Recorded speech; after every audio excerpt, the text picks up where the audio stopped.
Okay. So welcome one more time. I'm Karima. I'm the European coordinator of the United Religions Initiative, and it's a pleasure for me to welcome you to this special call. We are recording the call because there has been a high interest in the topic. And I'm so happy that we're doing this call together with Gathering for Earth, that our Earth Restoration Coordinator, Lauren, leads. And I also would like to thank the World Council of Churches for advertising our series. We had a wonderful webinar last time with Dinesh Suna. So it's great to see the network and collaboration growing. With that, I invite everybody to land fully, put your feet on the ground, take some breaths as I hand over to dear Lauren, URI Global's Earth Restoration Coordinator. Thank you, Karima. I'm so happy to see some familiar faces and some new friends as well. Welcome so warmly today to this joint call. I asked special permission because I knew it was going to be special. So, Gathering for Earth is a call that happens usually on the first Tuesday of the month. And this time I have um, invited Gathering for Earth to join the URI Europe series, Healing Earth, where we will have time with Charlotte Bannister-Parker. So if you are joining today from Gathering for Earth, welcome to URI Europe. And URI Europe, thank you so much for opening your doors to Gathering for Earth. Let us enjoy this journey together today. And I will talk a little bit more at the end about some ways that we might weave this all together collectively and in the Earth communities where each of us lives and calls home. Thank you, Lauren. And also a special welcome to Daniel Turon, whom we just met in Barcelona. We had our regional assembly there, so it's beautiful to also connect in this way. And with that, over to our Chair of Earth Healing, Deepak Nayak from the UK, for a brief welcome. Good afternoon to everyone. I don't know what time zone we're all operating from, but you're very welcome and thank you for joining. Just to say that this is about collaboration. It's one planet, our planet, and how we all work together, irrespective of the area, if we're involved in protecting the earth, loving the earth, giving back to earth what Mother Earth gives us, then let's work together to make a better place for all of us, the future generations too. So with that in mind, I'd rather hear from Charlotte. So Charlotte, please take over. Thank you. Thank you very much, Deepak and Lauren and Karim. Karima's going to share the PowerPoint with us so I can concentrate on speaking with you. It's a very huge honor to be with you all. And what I'm going to speak about in terms of my background comes from my doctorate, which is in hope for creation and the science around behavioral change. So I did a couple of years' work on this, and I'm really interested in myself and my community and other communities growing. So I've called this presentation Communications, Nature and Us. And if you can give the next slide, please. We're all involved. We wouldn't be on this call if we weren't involved in climate, nature conservation. And I know that many of us have roles within our places of faith, working with local communities and working with churches, maybe NGOs, local, maybe international NGOs.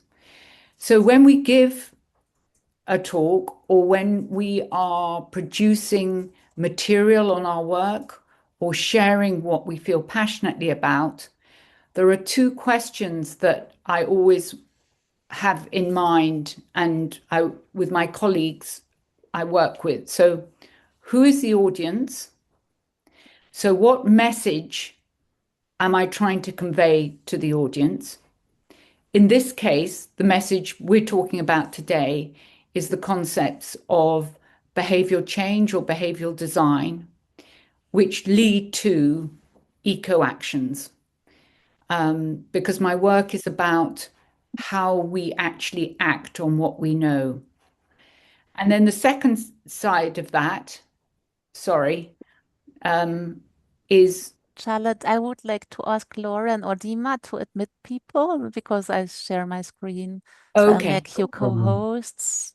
I Yeah. think Lauren is already. I'll make Dima co-host as well. Then I will not admit, but rather share the slides. Thank you. Oh, that's very kind. Thank you so much.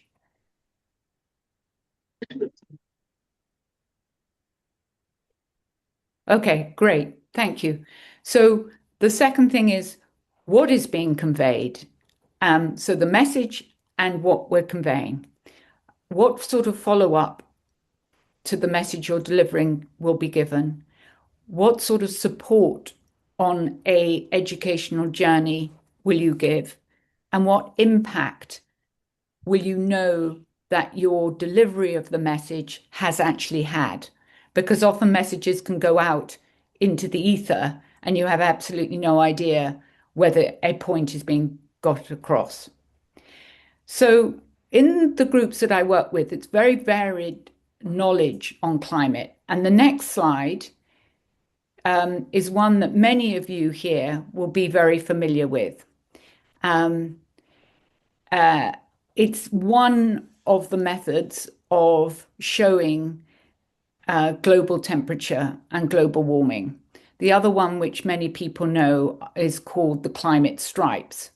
And I can be in a group of senior faith leaders, and one year I'll be teaching it, and 3 or 4 of the participants will actually be specialists in climate. And this year, when I've just presented it last week at a leadership program, not a single person in the cohort of 20 could describe what the climate stripes were or what they were describing. I call these the climate pizzas because they're round and they're in segments and we know what it was. So that's just an illustration of not assuming the knowledge base of whom you're communicating with, and that many of the terms that we use and feel familiar with, others might not, and then others might be highly competent and it might be their area of expertise. So I like to find out in the room or the group or with the message, to whom am I talking to and where is their knowledge base? The next thing that I want to share with you is a image of what often is portrayed in the press. And I'm just going to ask everybody to have a moment of silence and look at these images and take a deep breath as they look around them.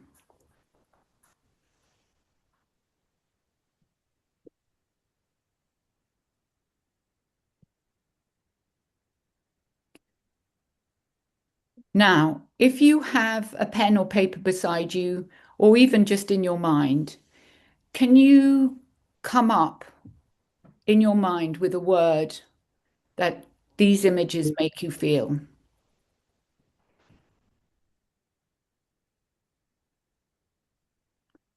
Next slide, please.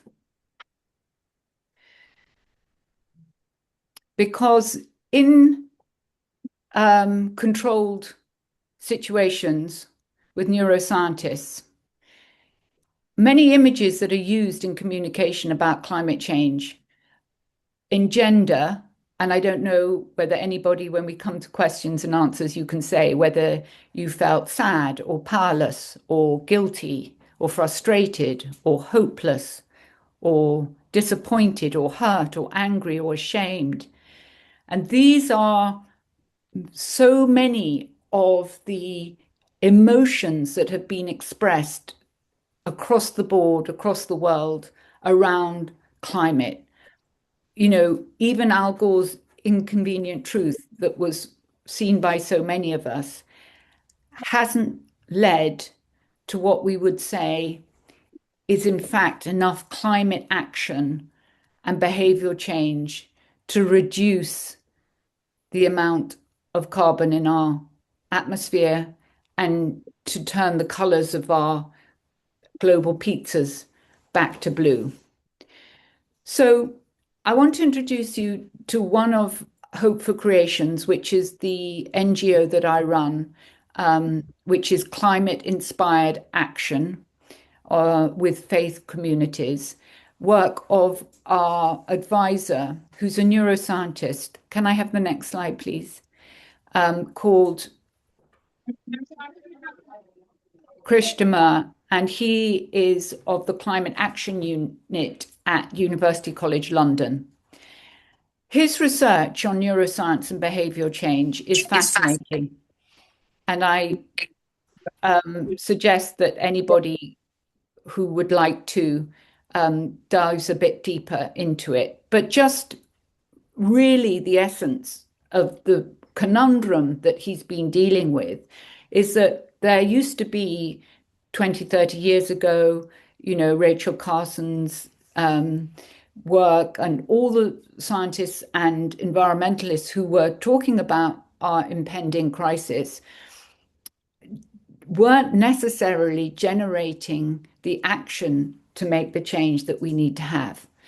And that's because there was what he would call a conventional belief, a conventional wisdom and belief that if you have a piece of information and you have care and concern about the environment, which 70% of people in Northern Europe do, that concern and care in itself will lead to action and behavioral change. And what Christopher's interesting neuroscientific research reveals is no, that conventional wisdom is wrong. And in fact, agency is the factor that leads to behavioral change. So if you're feeling stuck, or you're feeling sad, or you're feeling overwhelmed, like those words with the pictures of climate crisis, you will duck personal responsibility and collective responsibility from taking action.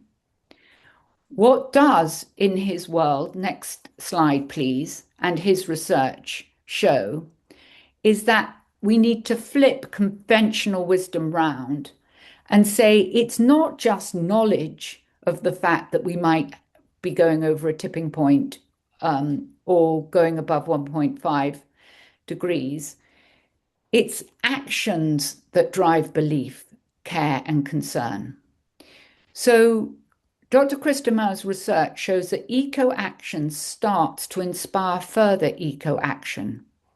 And that once you start doing something, like picking up the plastic pollution on the seashore, and you get positive feedback from not only doing something good, feeling about doing it something good, and getting affirmation from those around you, that leads to a sense of real agency. And it's a sense of agency that leads to action. So, final slide on this section, please. In Christopher's research, action inspires action. Facts do not inspire action. Facts can actually freeze people, frighten people, and make them go under their duvet and not want to get up. And so you have to create ways of starting to do. And he has some very good TED Talks, which move people from individual action to collective action. And we've heard in previous talks the power of storytelling. Storytelling has gone through thousands of years of all our cultures, oral and written. And it's what the psychologists call social learning. And if in our storytelling about the eco actions we take, we can talk about the success stories will motivate others. Telling the spirit of how to make change happen, not what we must do. So you share your journey of discovery and you find out with your group, whoever it happens to be, if it's an individual or a school or a community group, where they're on their journey, and you meet them at their place of start and tell the stories of success to help them. Now, this is just scientific research. Next slide, please. Because what we have in this group with URI and its affiliates is the great power of our faith. Worldwide, more than 8 in 10 people identify as a religious group, with 5.8 billion religious affiliated adults and children around the globe, representing 24% of the world's population. Faith communities activated by their individual and collective stewardship and concentrated on protecting nature can make a global impact. We really have the power to do it, to take people from fear to hope. And that is critically important for us as individual leaders and as people who understand the importance of the crisis that faces us. Now, this leads into something that the next slide, please. Pope Francis called eco-conversion. Everyone will be familiar with the Laudato Si encyclica that he wrote in 2015. And I just quote from this because it builds on the sense of power and impact we can have. The onus is on us, as we humans beings above all need to change. It's a cultural, spiritual, and educational challenge. And that's why communication is so important. Policies, economic structures need to change, but there is no structural change without a change of heart, a profound interior conversion. And Pope Francis called this conversion an ecological conversion, or I put it down to eco-conversion, that is a change of way of one relating to the earth and other people, from domination to care, from indifference to love. Now, as people of faith, we've experienced what conversion is. Either we were born into a faith and have converted our lives around the faith and the sacred texts and the scripture, or we might have been born new into a faith, but we've experienced that sense of coming home and the glory and awe and wonder of a faith type conversion. And what Pope Francis asked us was that we extend that to an eco-conversion as well. Next slide, please. Many of you will be familiar, and it's again a term that has come up with Ubuntu, which is, as we can see here on the left-hand side, Mpo Tutu, I am because you are. This is a Zulu Xhosa term that comes from South Africa, but really has spread across the world. And Mpo is actually a patron of Hope for Creation, and her father was a great advocate of it. At Hope for Creation and myself, I've come up with a term called Earth Ubuntu, which is taking the concept of kindness, generosity, and interconnectedness and saying, you are because I, the earth, am. It's taking it to a level in which we cannot exist, not only without the other, which is what Desmond Tutu focused on in his spirituality, but we cannot exist without the earth. And that's what my work with Mpo and Hope for Creation is developing as a concept of people understanding our complete interdependentness and interconnectedness with the earth. So those are big concepts. How do we start? Next slide, please. Where do we take our first steps?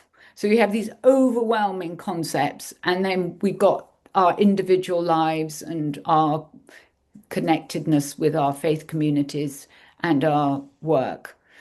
This is actually my toes, and I'm taking the first steps across the causeway to Holy Island and St. Cuthbert's way. St. Cuthbert was a 6th, 7th century saint in England on Lindisfarne. And he's one of my great heroes. And I'm trying to get the Anglican Church to adopt him as the equivalent of St. Francis for the Catholic Church. But that's another time, another session. But that's the story I start with often at schools, and with the seals that sing across to the pilgrims as they take their journey. So how do we start? Some of you, we're going back to science. Next slide, please. Might know of the social scientist B.J. Fogg, who was the founder of behavioral design. If you don't know his work, I really recommend you have a look at this book, because it's an extraordinarily interesting and wonderful add-on to the scientific work of Christopher. What happens is that Fogg takes these behavioral change skills and said that they can be learned and improved just like any other skill. He doesn't actually focus totally on eco-action, but his methodology is very applicable to our situation. Next slide, please. His approach is that any person can change anything in their mind or their action by doing something that they already want to do. And a 30-second action a day can start changing your neuronetworking, because it can have co-benefits. So when climate is talked about, like that first slide, in terms of catastrophe and disaster and fire and deforestation and drought and floods, people can't identify or engage with it. But when you talk about perhaps walking in nature, reducing your stress levels, about buying local food that costs less and is better for you, the conversation and the habits change to be pleasurable. So that was his first maxim. His second one is people need to feel that they are succeeding. So there's this interesting analogy that if you take up, and many of you will, on New Year's Day, a New Year's resolution, statistically, 70% of people within 25 days will have dropped that year's New Year's resolution, because the jump is so big for the action that they're going to do, like run 10 miles a day, stop drinking, stop smoking, whatever it happens to be, that failure soon comes into the psyche. Whereas if you have a small action that is doable within a tiny time frame, even 30 seconds, but you do it and you receive it into your daily life and it's achievable, you're much more likely to do it again. And there's another scientist, Catherine Hayhoe, who many of you will know, who is a Canadian but works in Texas. And she was an astrophysicist and works in a very difficult context. And she too uses the story of success and the story of meeting people where they are to change their attitude to the environment conservation, nature, and climate. I liked her post, which I'm just sharing you now, is 1 billion people took part in Earth Day activities around the world. And I felt that in relationship to the power of the faith groups around the world, that statistic was actually pretty significant in terms of collective impact on this subject. So just to go to Hope for Creation, what we do in a local area, could I have the next slide, please? Is to focus on this journey from care to eco-action and showing people the co-benefits of being involved in the climate discussion debate.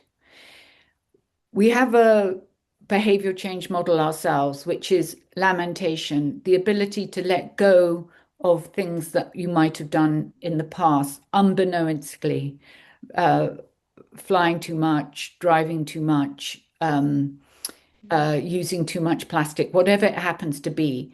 But we have to do a process of saying sorry, but letting go of that so that you can go on to understanding that your actions have what we call radical hospitality, a global impact. So what we do here in the global north has an effect on people living in the global south. And then how do you make that personal? We do something called eco pilgrimages, or what we will call walking in nature, developing senses in nature, looking and seeing and being attentive to nature in a different way. And then we finally talk about engagement in letting people come back and tell their story of their own change and transformation from despair to hope. So the next slide, and I have one here, is just the type of material that we produce, and this is not, I'm not sort of selling us, I'm trying to say how we've taken behavioral change and put it into educational products and tools to help groups. And it seems to be very effective. The next slide. This enables people to go on a hope walk, which connects them both spiritually and to nature and self. And it's engaging using all aspects of their sensory association with nature. So it's not going on a dog walk, it's not going down to the local shop, it's actually paying attention, taking breath, stepping back. Next slide, please. So we give a guide to how you can take this journey, what you might want to do, what you might want to start looking at. Next, please. And then on the journey, we talk about what attentive looking is, how to breathe slowly. And in between these activities, which include listening to the birds, listening to the sound around you, it includes taking a leaf, taking a flower and touching it. We've interweaved scripture from major religions, which all refer to our collective care for the planet. So we have Hindu, Buddhist, Christian, Muslim, Hebrew quotes that show that above our individual sacred journeys and identities, there's something that greatly unites us all. Next slide, please. And we give time for people to reflect. So that's when I say engagement, coming back. Can you do something to help nature or the environment, having had this process? Do you want to draw or write or feel something? Are you grateful for something you found during the walk? Can you do something that boosts your well-being? Some tiny habit that might every morning going out, finding a flower and breathing it in make a difference to your day. So that's a very specific type of action that one small NGO has developed. And I think it's important as I round up now to realize, next slide, that obviously we work in a really broad and diverse context, and especially everybody on this call is from that context. So I've just talked about local and individual actions, faith leaders, places of worship, local NGOs, community hubs, space of sacred significance or natural beauty. And in Oxford, there are a couple of NGOs that we work with and groups we work with. Then, of course, there's the national and UK platform. So, national faith institutions, interfaith dialogue and actions, both local and nationally, national government mobilisation. Some of you might have been aware of a recent presentation called the National Emergency Briefing, which happened in November, just next to Parliament, in the Westminster Methodist Hall. 800 people, including members of the House of Lords, the House of Commons, and people from the environmental movement, met and were presented by top academics across the board, from biodiversity to national security to health to climate, the condition and state that we are in. And there's a really brilliant, if you do anything out of this, any eco action, try and get hold of that.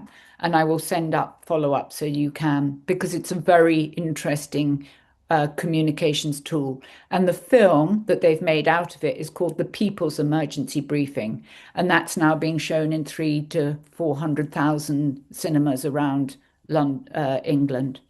And then, of course, there's the international context: COP, URI, UPET, UNDP,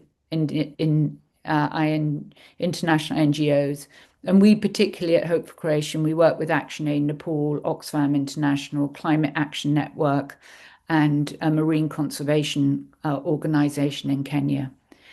So I'm just saying, from the very small, so the individual action I also try and take every day is I put my feet on the ground and I wake up and I say, today is going to be a good day.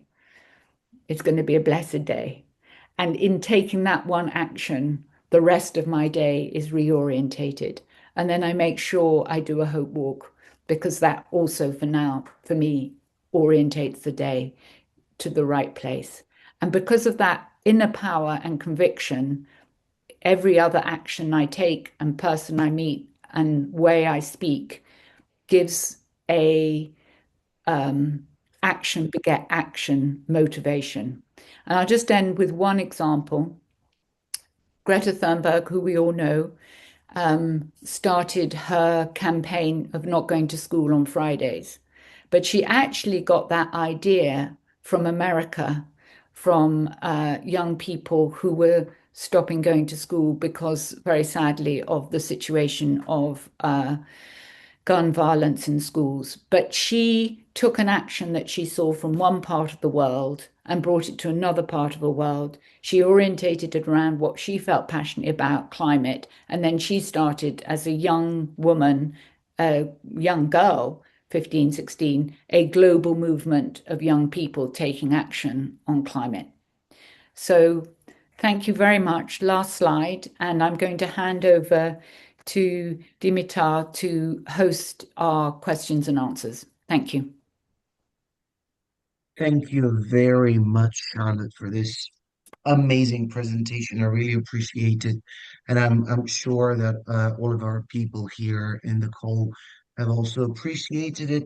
And before we turn to any possible questions or perhaps comments, or why not both, for which we will have 10 to 15 minutes approximately, I would like to say that I really second what you say, because what I heard as a message from your presentation was understand a problem or that it exists, do something about it, regardless of how small it is, do something constantly, doesn't have to do something big, could be a small step, inspire other people to do that, and somehow try to create a positive domino effect.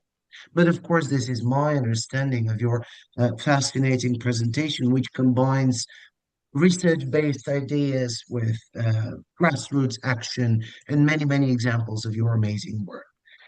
I can talk a lot, but I would like to give some space for our people here in the call to take a minute and perhaps share their thoughts, ideas, ask you questions. I'm sure that you will be happy to answer. So let me take a look at the group and see where we can go from there.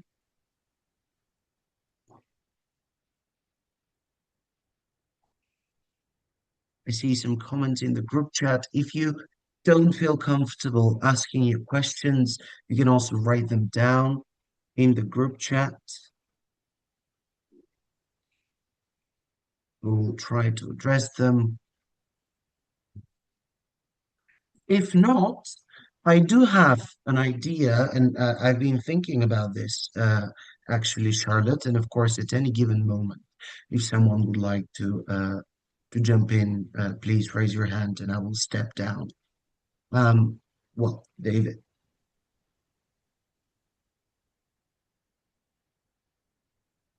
we could hear a question or comment, David. One of the ideas that I have been, well, a couple of ideas. One being that in addition to what the Christians are familiar with regarding the Holy Trinity, that we begin to speak about the sacred quaternity, that we have a sacred relationship with the basic elements of life: earth, air, fire, and water. And I am beginning to share that possibility with the people around where I live and work on Vancouver Island on the west coast of Canada, that the sacred quaternity begins to change the narrative of our relationship with nature and being outdoors. And it's not just a scientific perspective, but rather it is a more faith-based relationship. And that leads me to begin to want to talk about, really speaking out of behavioral change, that Christians begin to talk about animism and our relationship with the world of nature and wherever that may lead. And one of the personal things that I find that I do is I plant trees, young acorns of the oak tree in our region, planting trees and then blessing them, creating a blessing ceremony to acknowledge the sacredness of the trees and the nature in which they live. I'll leave it at that, and thank you for the opportunity to look forward to what Canon Charlotte has to say about any of those ideas. Well, David, thank you. That's an incredibly good and interesting development on what I was talking about. And I too have a mission in the Anglican Church. We have 5 marks of mission, and the 5th is creation care. And we, as you know, have a new female Archbishop of Canterbury, and I would like her to put the 5th mission first, because without the first, without the earth that we depend upon, and the air and the fire and the water, none of the other missions that we stand for can actually take place. So thank you for that. And I would really like to develop that for you. I wonder whether you know the work of David Adam. He lives in New Mexico, and he is an academic from a Jewish tradition. He's a phenomenologist, but he works also with local people who have a unique relationship to spirituality and animalism and the connectedness. So if you send me your email, I can connect you with him, and I think you would have a very, very interesting and deep conversation with him on this new area. And also someone called Celia Dean Drummond at the Laudato Si Research Institute here at Oxford. Both those people. And we have a female archbishop at Christ Church Cathedral in Victoria, British Columbia, that I have been part of a conversation to explore Celtic spirituality, which is very much nature-centered. Yeah. Thank you. I will try to get in touch with you through URI. Thank you, David. Thank you, Charlotte. Um, so I do see we have a few questions in the group chat with quite some comments together, and I do see two people raising their hands. Let me suggest that since we still have 8 or so minutes, let's invite Dinesh and James one after the other to briefly ask their questions or make their comments within half a minute to a minute so that we can hear both of you, then turn to Charlotte for a brief answer, perhaps, and then I will move on to the questions in the group chat. In the meantime, please do type in your questions in the group chat so that we can address them after this. Dinesh, over to you, half a minute to a minute, and then we move to James, of course, if that's possible. Yeah, thank you very much, Dimitra, and thank you so much, Charlotte, for the beautiful and informative presentations. Very quickly, the emphasis also is on lifestyle change and behavioral changes. If business as usual continues, then obviously there is no solution to addressing climate change. However, some of us, I work for the World Council of Churches in the climate justice department, obviously. So we are grappled with a question also while we are demanding phasing out of fossil fuel and yet traveling all over the world to participate in some of these climate conferences, including the COP, etc. And that's where we are also obviously criticized that you're talking about something and then your actions are saying something else. But also at the same time, we are aware that the behavioral changes of individuals versus the corporate fossil fuel corporations' greenhouse gas emission contribution is much higher. Like 75% is basically on these corporates and the fossil fuel companies. But how do you think, this dichotomy that when it is pinned down on individuals to tackle climate justice actions, when corporates more often are let go scot-free or rather given subsidies to continue business as usual? Thanks. And I'm pretty sure that Charlotte can address two questions at a time. So let's hear from James as well, please. Thank you. Great question. Hello, Charlotte. Hello, everyone. My name is James Movel Wuye. I'm calling from Kaduna, Nigeria. I am a faith person. I believe in using faith-based approach to address contemporary issues, including climate change. So I am working to raise what we call 7 indigenous autochthonous trees to grow locally that have not been in any government nursery. I've succeeded in 2 of those trees.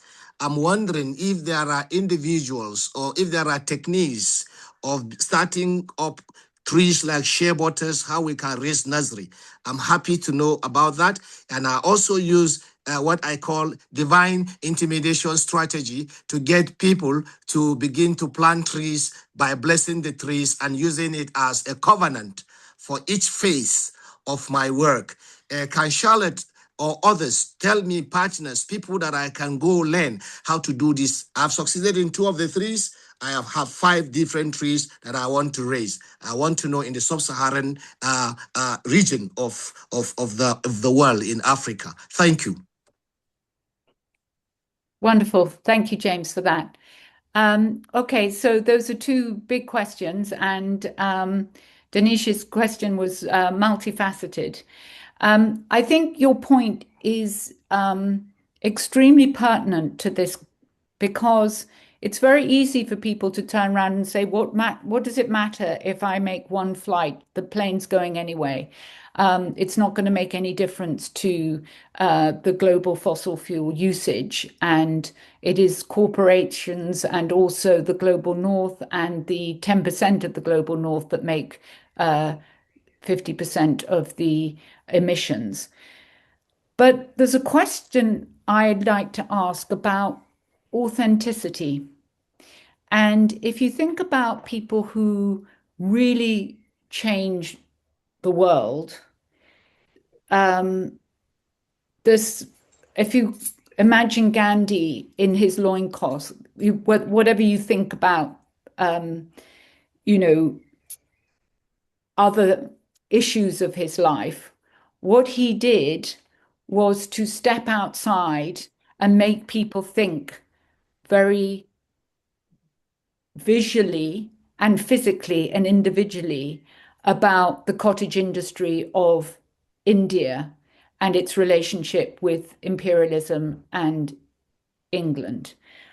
If you think about Greta Thunberg, one of the reasons she's so popular with young people is that she sailed to New York for a conference in a boat which had solar panels on it to make a point about thinking of alternative traveling. But if you take that back to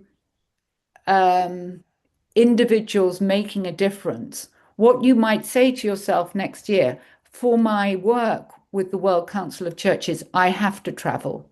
But instead of traveling 10 times next year, I'm going to travel 5 times next year. And then you begin a conversation with your other colleagues about really thinking about what matters.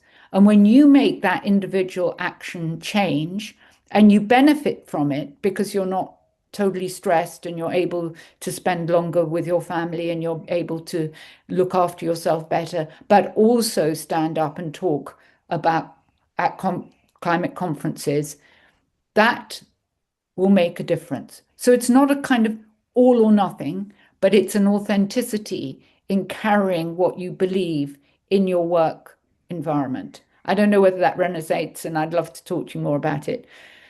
James, I'm not a tree planter in Nigeria, so it's not my area of expertise. I've worked in Africa and Southern Africa. So if anybody else on this call knows about these indigenous trees and can help James with it, what I do love is the blessing of the trees, which David also mentioned, and how you're using indigenous plants and trees, which is so important, and how in the blessing of them, they are going to grow as your ministry grows and your message grows. So I think that's a very lovely analogy and something we could all benefit from in our own work. And it is indeed a very easy way. Thank you, Charlotte, for these answers. It is indeed a very easy way to connect with James using the private option to chat on this chat. So please, anyone, if you know anything, feel free to connect. Of course, if James is okay with that. Now, allow me to quickly run over a few comments and questions in the chat before we turn to Lauren for a practical tool. And this is something I am doing only because we are unfortunately running out of time.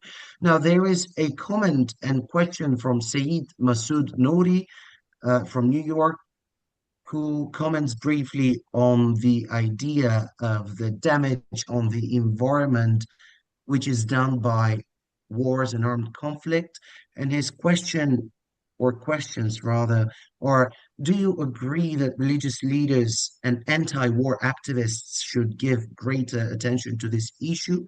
And in other words, do we need a stronger global movement to recognize ecocide as an international crime and a crime against humanity? Then we have Chris Martin asking, saying that he's interested how you would use this approach to connect and empower communities that are living from the hand to hand financially and have stressed and insecure lives. They work for disadvantaged communities in Birmingham. Unfortunately, I cannot address the questions and comments in French, but Vieco has a comment saying that his concern is the using of too much plastic, which is everywhere. And unfortunately, that is the case. Let me browse quickly towards the end of the chat, and I will give it back to you, Charlotte, for a final comment of 1 to 2 minutes. Um, yes. I think that's where we will stop. Please keep on asking questions in the chat. If Charlotte is okay with that, of course, people could contact you after the call. They could find you and you can continue the discussion. Over to you, Charlotte, for a final comment. Okay, very, very quickly. Saeed, I hope I've got your name right. In relationship to the impact of war on climate, absolutely, it's something that world leaders should be talking about and should be much more expressed in all aspects of discussion and our cry for peace. I mean, the terrible, terrible destruction to the climate in Ukraine and that area in the Middle East currently and what's happened, and also the economic long-term impact of rebuilding these areas is critical. So I can't agree with you more about that. Chris, you talked about the hand to hand, where climate seems for communities who can't actually meet their weekly bills, just such a non starter. There is in the movement beginning to be much more support for people to address their economic issues through sustainable and other mechanisms of food and fuel and in a way of changing to solar, wind power, collective groups. It's not happening yet, but the signs that economically, and if you go and watch the National People's Briefing, it will show that actually, if we take the steps to become greener and move away from our dependency on fossil fuel, we can actually save a lot of money. And economically, it's the right step, even if it wasn't for the climate, the right step. So it's not yet trickling down in a way to communities at all levels, but there are groups who are engaging in that. And the last question was about plastic. Well, that's a very good tiny habit. You know, it's a really deep thing. And of course, I do work on marine conservation on the east coast of Kenya, and a lot of the plastic that comes up there has come up from Tanzania and across the Indian Ocean and is not even related to, as we know so well, those communities themselves who are living in a very sustainable manner and are suffering because of other places in the world that aren't. Well, thank you very much, Charlotte. I am so tempted to continue talking about the economy and the economic side of it, but this is my specialty, as many people do know in this group. So, without further ado, I would like to thank you very much Pleasure. for all the wisdom that you shared with us. Thank you, everyone, for your contribution. Thank you for the comments in the chat. Thank you for the questions and ideas that you have shared. And of course, thank you once again, Charlotte, for this amazing presentation and Thank you, lovely, everybody. lovely conversation that we've had. Lauren, over to you. Thank you, Dimitar. Thank you, everyone. It is the practice for us in the Healing Earth series to receive the presentation of the day and have some discussion time, and then to share a tool, something that we can go and try right away, which feels appropriate since we've been talking about behavior change today. Charlotte shared with us the hope walks that are happening, and I want to make you aware of two more tools that might help you take walks in the places where you live. The importance of the walk is multifaceted, isn't it? We're hearing that today, that in some ways, when we are out for a walk, we are just spending time away from our screens. We are having time in nature, in contemplative space, perhaps praying, whatever makes sense to us to be spiritually rooted and connected people. It's also true that when we are walking reverently in nature, that we are able to listen to our kin and to hear messages that we might not otherwise. And I believe that all of us could reference sacred texts and parts of our scripture where we are reminded that the earth is speaking, that the sound, that the rocks are singing, that the trees have things to say. And so the value of being in nature and listening may also be instructive for us when we are feeling overwhelmed or disengaged or not sure how to take action. So I will share these links with Karima, and she will be able to include them in the follow-up message that we send to you all. I'm aware that some of you have also put into the chat box a few resources today, and we will make sure that that gets captured in our follow-up message. But right now, I want to, oops, can you turn on my sharing function, Karima? I'll just share my screen and point you to two resources. And again, in both cases, I will share the link so that you can actually download and use it. But this is from a cooperation circle in California, in Marin County. Every month, the Marin Interfaith Council partners with another group, Project Adapt. And at different locations in the county, they have a reverence walk. And there's a facilitation guide, and I will share that with you all. And then there's also a woman in the United States named Victoria Lours, and she has taken the Lectio Divina, which is a spiritual direction practice from the Saint Ignatian tradition. These details don't matter so much, but I just want you to know that it's connected to a larger body of work. But she has created the Terra Divina. So it is a way to go and listen and learn with our nature kin. And it's a really lovely piece. It's 2 pages long. And again, I will share that information with all of you so that you can go and try these in your community in the places where you call home. So thank you so much. Thank you, dear Lauren, dear Charlotte, Dimitar, Deepak. It's been rich. I feel enriched to get the perspective of Charlotte today. Those different perspectives from in this very personally empowering point of view, while also looking at the political one. So it's enriching, and it's all. I feel it's also like this making a habit out of concerning ourselves with the earth and making our steps. So thank you very much for that. For us, it's important to get your feedback. So I would share a poll and would ask you to take a moment while I keep silent for you to focus.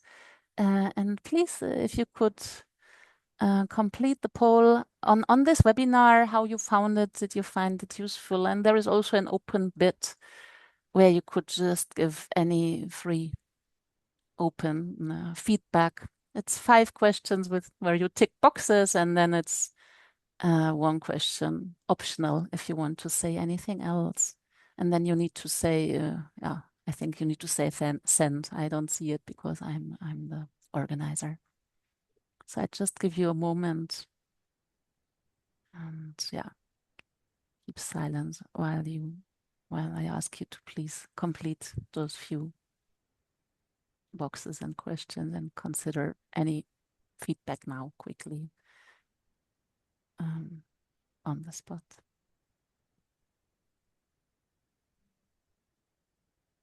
And Karima, if anybody needs my contact details or my email, I'm very happy to share it. So Thank if you. anybody has any follow-up, they're most welcome to contact me. Lovely. So I think you were copied on the invite, so you could find the email, Charlotte's email there, but you can also contact me and I will pass it on. So I see, I think, yes, 7 people have participated. We'll wait a little bit longer. And then I'd ask either Deepak or Morgana to do a spiritual closing.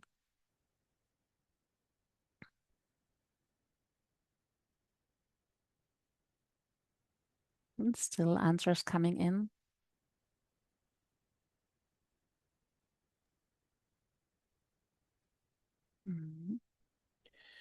Congratulations, Dimitar, for Eurovision victory. Thank you very much. We're proud of it. Yeah. Glad for Sofia. Might be Plovdiv, might be Sofia, might be Varna or Burgas. Those cities have already volunteered for that. Let's hope. Great. Great. Thank you, Rico. And thank you, Lauren. Great. Yeah, so I think we're going to close the poll. Thank you. 15 people have participated. Feel free to send your feedback also by email.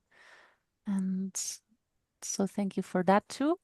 I see Deepak has unmuted, so I think that Deepak is ready to do a spiritual closing. Only want to add our appreciation to Charlotte and the team that's made this happen globally as well as at the European level. We hope that we can all come together like this again.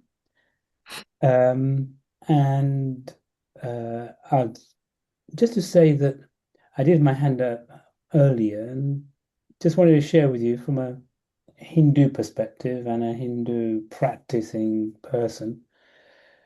Before we raise ourselves from our bed, as it were, the first thing that I do in early morning is to touch the earth below my bed and raise my hand to the top of my head, just as a way to say to Mother Earth that I'm about to step on you. Not that I haven't been lying there all day, all night, but I'm now going to be stepping on you, and please forgive me for the pain that I may cause or sadness.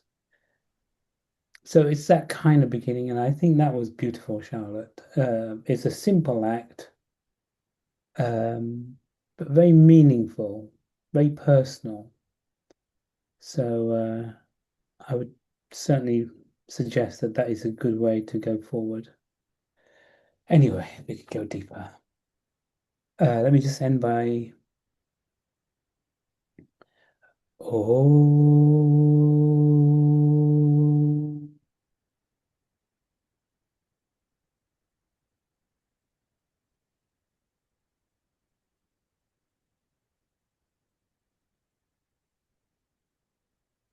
Shanti,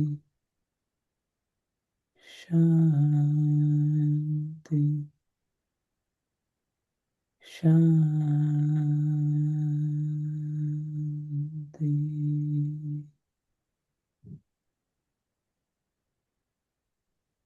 Thank you. Thank you.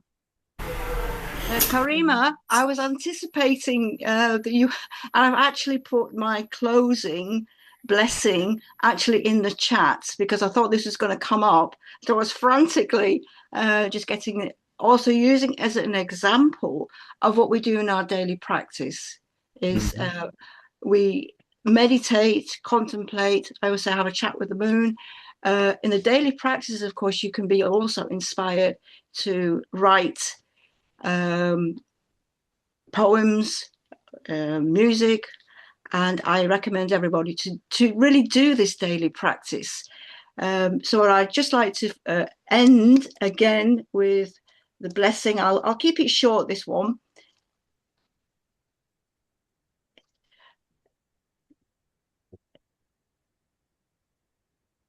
Let me start here. I'll start with the elders. We honor the elders whose voices carry the wisdom of generations, whose songs survived conquest and silence, whose prayers are still with the smoke of cedar, sage, juniper, and fire. We honor the women who keep culture alive through food, weaving, healing, language, and love. We honor the men who protect the land, community, and ceremony.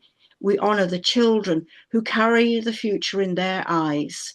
To the nomadic peoples, the tribal peoples, the indigenous nations of every continent, the Sami of the north, the first peoples of forests, deserts, islands, mountains, tundra, and plains, we thank you for continuing to walk in relationship with the living world. You remind humanity that we belong to the earth and not the other way round. May the rivers run clear again. May the forests breathe deeply. May languages once endangered be spoken loudly by future generations. May sacred sites be protected. May no child be shamed for their ancestry. May the wisdom of the ancestors walk beside us once more. To all people of the earth, we give thanks. To the ancestors, we give thanks. To Mother Earth, who sustains us all, we give thanks.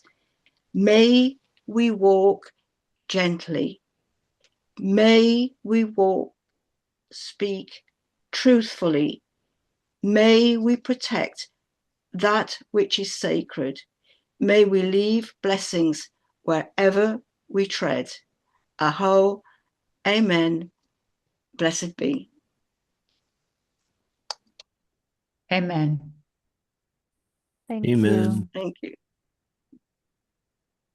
Blessings to you all. Have a good day, evening. Bye. Thank you. Bye. Thank you. Thank you for the presentations.